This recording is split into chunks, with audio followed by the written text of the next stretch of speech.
అందరికీ నమస్తే. ఓ పక్క ఈ కార్ రేస్‌లో కేటీఆర్, తర్వాత IAS Arvind Kumar, BLN Reddy chief engineer retired. వీళ్ళ ముగ్గురు విషయంలో ఓ పక్క ఈడీ విచారణ నడుస్తుంది. ఓ పక్క ఏసీబీ విచారణ నడుస్తుంది. అసలు ఎప్పుడు అరెస్ట్ చేస్తారు? ఈ క్షణమే అరెస్ట్ చేస్తారా? అసలు రేపు అరెస్ట్ చేస్తారా? ఫ్రైడే కూడా అరెస్ట్ చేస్తారా? సాటర్డే కూడా అరెస్ట్ చేస్తారా? వీకెండ్ కూడా అరెస్ట్ చేస్తారా? అసలు ఎన్ని నెలలు జైల్లో ఉంచుతారు? అసలు ఏం జరగబోతుంది? ఇట్లాంటి చర్చలు చాలా జరుగుతున్నాయి. కానీ ఇదంతా కూడా మీడియాలో జరుగుతుంది చర్చ. కాంగ్రెస్ పార్టీలో కాదు. కాంగ్రెస్ పార్టీలో ఇంకొక చర్చ జరిగింది. కాంగ్రెస్ పార్టీలో ఒక కీలక సమావేశం జరిగింది. ఆ కీలక సమావేశం ఏంటంటే party general secretary KC Venugopal వచ్చిండ్రు. వేణుగోపాల్తో పాటు నా వెనుక కనిపిస్తున్న బ్యాక్గ్రౌండ్ ఫోటో అది. ఆ ఫోటోలో ఉన్న వాళ్ళందరూ ఆ సమావేశానికి అటెండ్ అయ్యారు. దానిలో మంత్రులు ఉన్నారు, డిప్యూటీ సీఎం ఉన్నారు, తర్వాత కొంతమంది పార్టీకి సంబంధించిన సీనియర్ నేతలు ఉన్నారు, అందరూ ఉన్నారు. సేమ్ టైం ఆయన వచ్చింది కూడా కేవలం ఈ గాంధీ భవన్లో జరిగిన కార్యక్రమానికి కాదు. ఆయన వేరే ఒక కార్యక్రమానికి వచ్చిండ్రు పార్లమెంట్ మెంబర్గా. ఆ ప్రోగ్రామ్ నుంచి గాంధీ భవన్లో ఈ ప్రోగ్రామ్ అరేంజ్ చేస్తున్నారు. ఇది పబ్లిక్ ఇది పొలిటికల్ అఫైర్స్ కమిటీ అని పిలుస్తారు వాళ్ళు, పిఏసి అనే సమావేశం నడిచింది. అయితే ఇందులో కేటీఆర్ గురించి డిస్కషన్ రాలేదు. కానీ కేటీఆర్ గురించి ఒక కీలకమైన చర్చ జరిగింది. కీలకమైన చర్చ ఏంటంటే మంత్రులు, తర్వాత ముఖ్యమంత్రి కేసీ వేణుగోపాల్ మధ్య జరిగిన చర్చ ఇది. దీన్ని బట్టి చూసిన తర్వాత కేటీఆర్ కేసు, కేటీఆర్ అరెస్ట్ విషయంలో మంత్రులు, సీఎం ఇద్దరు క్లాష్ అయినట్టుగా కనిపిస్తుంది. ఎందుకంటే ఇక్కడ జరుగుతున్న పరిణామాలన్నీ కూడా ఆల్రెడీ నేషనల్ మీడియా కవర్ చేస్తుంది, ఇంగ్లీష్ పేపర్స్ కవర్ చేస్తున్నాయి, అందరికీ తెలుసు. అయితే కేసీ వేణుగోపాల్ ఒక సూచన చేసినట్ట. ఇక్కడ పరిస్థితులు చూస్తుంటే ఏదో కావాలని చేసినట్టుగా అది ప్రజలకు ప్రొజెక్ట్ అయ్యే విధంగా కనిపిస్తున్నది. కాబట్టి మీ స్పీడ్ కొద్దిగా తగ్గించండి.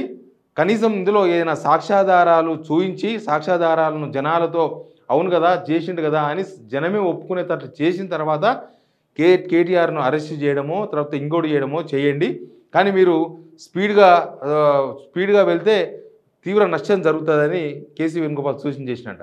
అప్పుడు ఇద్దరు మెదక్ జిల్లాకు సంబంధించిన ఒక మంత్రి, తర్వాత డిప్యూటీ సీఎం వీళ్ళు ఒక క్వశ్చన్ రేజ్ చేసిందంట. అసలు ఇప్పుడు కేటీఆర్ను అరెస్ట్ చేయడం వల్ల పార్టీకి ఏమైనా బెనిఫిట్ వస్తుందా? అంటే ఏమైనా పొలిటికల్ రాజకీయంగా లబ్ధి చేకూరుతుందా?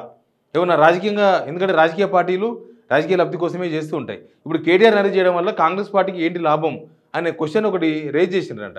కానీ మనం ఎలక్షన్స్లో హామీ ఇచ్చినాం కదా, ఖచ్చితంగా అరెస్ట్ చేయాల్సిందే మనం ఏదో కేసులో, మనం ఎలక్షన్స్లో హామీ ఇచ్చినామన్న విషయాన్ని రేవంత్ రెడ్డి చెప్పే ప్రయత్నం చేశారట. కానీ ఇప్పుడు మాత్రం ఇక్కడ జరిగిన ఈ సమావేశంలో జరిగిన విషయం చూస్తే బహుశా కేటీఆర్ అరెస్టు విషయంలో కాంగ్రెస్ కేసు పెట్టినంత దూకుడుగా ముందుకు పోయే అవకాశం కనిపిస్తలేదు. ఇది అవునన్నా కాదన్నా గవర్నమెంట్ పెట్టిన కేసు ప్లస్ గవర్నమెంట్ తీసుకొచ్చిన కేసు, గవర్నమెంట్ అరెస్ట్ చేయమంటేనే అరెస్ట్ చేసే అవకాశాలు ఉన్నాయి. ఇప్పుడు రేవంత్ రెడ్డి చేతిలో ఉంది అరెస్ట్ కావాలన్నా వద్దా అనేది.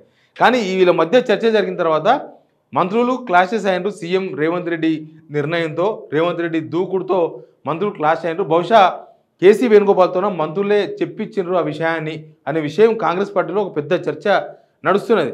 ఎందుకంటే ఇప్పుడున్న పరిస్థితుల్లో నిజానికి ఈరోజు గురువారం, రేపు శుక్రవారం, శనివారం కాబట్టి బహుశా వీకెండ్, ఎందుకంటే మన దగ్గర జరిగే ఇలాంటి కార్యక్రమాలన్నీ కూడా వీకెండ్లో జరుగుతున్నాయి. హైడ్రా కూల్ చేసింది శనివారం నాడే. ఎవరైనా అరెస్ట్ అయితే పోలీసులు పోయి అరెస్ట్ చేసేది శుక్రవారం రోజు ఈవినింగ్ అరెస్ట్ చేస్తారు. ఇట్లాంటి కేసులు కూడా ఎందుకంటే శనివారం, ఆదివారం కోర్టులు బంద్ ఉంటాయి కాబట్టి బెయిల్ రాదు. బెయిల్ రాకుండా ఉంటే కనీసం 2 రోజులైనా జైల్లో ఉంచవచ్చు అని ఒక ప్రతీకార చర్య సక్సెస్ఫుల్ చేసుకోవడానికి శుక్రవారం రోజును ఈ గవర్నమెంట్ ఎన్నుకుంటుంది అనేది చాలా క్లియర్. హైడ్రా విషయంలో ఏం జరిగిందో మీకు తెలుసు. హైకోర్టు మొట్టికాయలు వేసింది. శనివారం, ఆదివారం కూల్చొద్దని చెప్తే కూడా ఎందుకు కూలుస్తున్నారని. అప్పుడు ఆగిపోయినాయి. లేకపోతే మళ్ళీ శనివారం, ఆదివారమే కార్యక్రమాలు కూడా జరిగిపోయేది. కానీ కేటీఆర్ అరెస్ట్ విషయంలో నిన్నటిదాకా ఉన్న స్పీడు కాంగ్రెస్లో కనిపిస్తలేదు. అసలు ఒక్కొక్కరు తెర మీదకి వచ్చి కేటీఆర్ అరెస్ట్ అయిపోతుండు, కేటీఆర్ ఊచ లెక్క పెడతాడు, కేటీఆర్ ఇంకా రాడు, సంవత్సరం బయటికి రాడు, కేటీఆర్ పోయిన తర్వాత బీఆర్ఎస్ ఉండదు, ఇట్లాంటి కామెంట్ చేసినారు అందరూ. కానీ కేటీఆర్ ఉదయం నుంచి ఏసీబీ ఆఫీస్లో కూర్చున్నాడు. ఉదయం 10 గంటలకు పోయిన కేటీఆర్ 5 గంటల వరకు ఏసీబీ ఆఫీస్లో ఉన్నారు. మధ్యాహ్నం లంచ్ అవర్ కూడా బయటికి రాలేదు. కానీ ఇక్కడ నుంచి కాంగ్రెస్ నుంచి ఒక్క మాట మాట్లాడతలేరు. కాంగ్రెస్ నుంచి ఎవరు బయటకు వచ్చి మాట్లాడతలేరు. నిన్న కేసీ వేణుగోపాల్తో మీటింగ్ అయిపోయిన తర్వాత ఇప్పుడు కేటీఆర్ అరెస్ట్ పైన కాంగ్రెస్లో ఒక డైలమా నెలకొన్నది. చేయొచ్చు అరెస్ట్, కానీ ఇప్పుడు కాదు, మెల్లగా అరెస్ట్ చేయాలి, మెల్లగా జనాలకి దీని మీద ఒక చర్చ జరగాలి. ఎందుకంటే ఇప్పటికే ఒక 20 డేస్ నుంచి దీనిపైన చాలా చర్చలు జరుగుతూ ఉన్నాయి. 20 రోజులకెళ్ళి ఇందులో అవినీతి ఉందని, అవినీతి లేదని, కోర్టులో జరిగిన వ్యవహారం అంతా కూడా ప్రజలు చూసిండ్రు. ప్రభుత్వం కనీసం ప్రాథమిక ఆధారాలు దొంగతనం ఎక్కడ జరిగింది, ఏం జరిగింది అనే విషయాన్ని కూడా ఇప్పటిదాకా ఎస్టాబ్లిష్ చేయలేదు. కేవలం అది ఎస్టాబ్లిష్ చేసే ప్రయత్నంలో భాగంగానే ఇప్పుడు ఇన్వెస్టిగేషన్ ఇదంతా కూడా స్టార్ట్ అయినట్టుగా కనిపిస్తుంది. అటు అరవింద్ కుమార్ ఐఏఎస్తో అయినా లేదా బిఎల్ రెడ్డితో అయినా వాళ్ళ దగ్గర నుంచి సమాచారం సేకరించి ఆ సమాచారం బేస్డ్గా కేటీఆర్ విచారణ చేయాలి. కానీ వాళ్ళిద్దరు ఇచ్చిన సమాచారం కూడా కొత్త సమాచారం ఏం లేదు.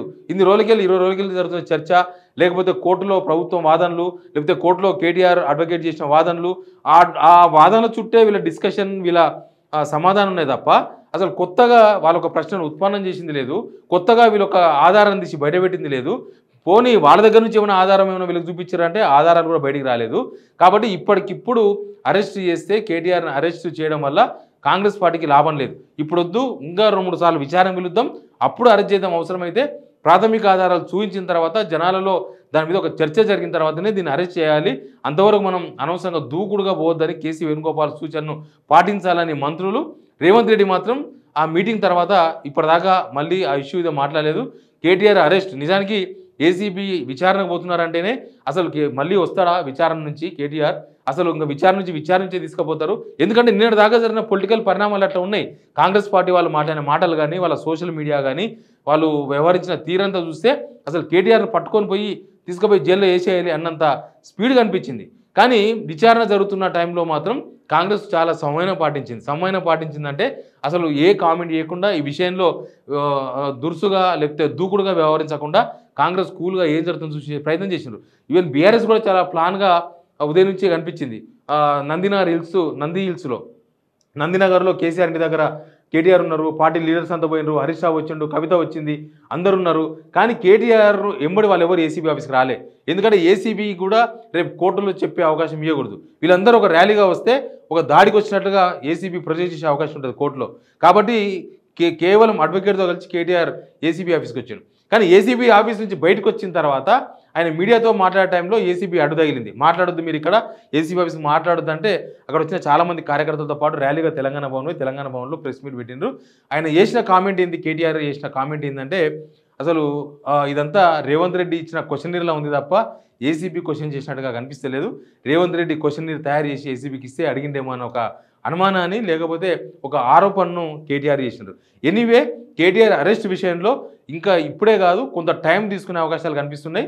కొంత టైం తీసుకుంటే అప్పటి పరిణామాలు ఎటుంటో మనకు తెలియదు. కానీ ఏదైనా ప్రాథమిక ఆధారాలు జనాల్లో పెట్టిన తర్వాతనే అరెస్ట్ చేయాలని హైకమాండ్ చెప్పింది. ఇటు ముఖ్యమంత్రి స్పీడ్కు మంత్రులు బ్రేక్ వేసినట్టుగా కనిపిస్తుంది. Please subscribe signal TV.